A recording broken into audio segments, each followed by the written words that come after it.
happening after many months of talk and promises. Australia's COVID vaccine program is finally underway, with the nation's health regulator approving the Pfizer jab. Preparations are now being made for broad-scale medical training, logistics planning and appointment scheduling, ahead of the first injections to be administered next month.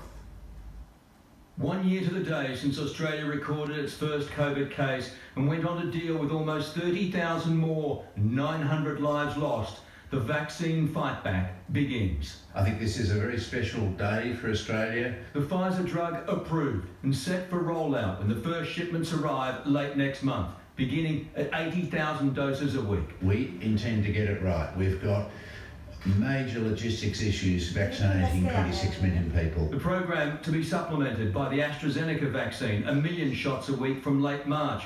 The plan to vaccinate everyone over age 16 by October.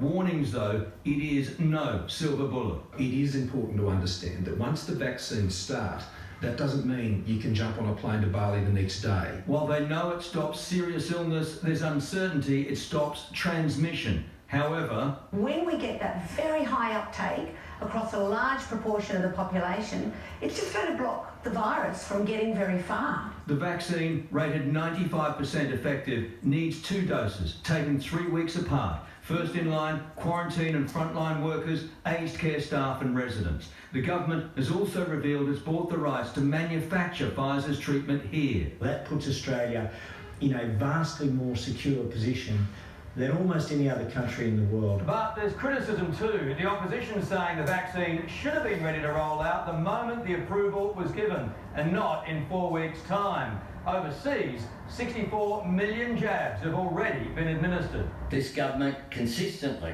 doesn't deliver on what it says it will do. The vaccination program will begin at selected hospitals before rolling out to hundreds of GPs, surgeries and pharmacies. Health authorities confirming it is safe for pregnant women, but for the very old and frail, I think that will need a very careful clinical decision. Questions too on how long it lasts and how often you'll need a top-up. Possibly even annually. These things are completely unknown at the moment. In New South Wales today, no locally acquired cases for an 8th straight day, but testing numbers are dire, fewer than 9,000, our worst result this year. A concern for authorities is fears that scenes like this at Manly last night will be repeated across the state on the public holiday tomorrow. And Chris Reason joins me now with some breaking news. Chris, our travel bubble with New Zealand is off. Well, Mark, we knew it would be a significant announcement when the Health Minister called a second major press conference for the day. Greg Hunt suspending the travel bubble with New Zealand for 72 hours after confirmation that the highly infectious South African strain of the virus had breached the hotel quarantine system in Auckland.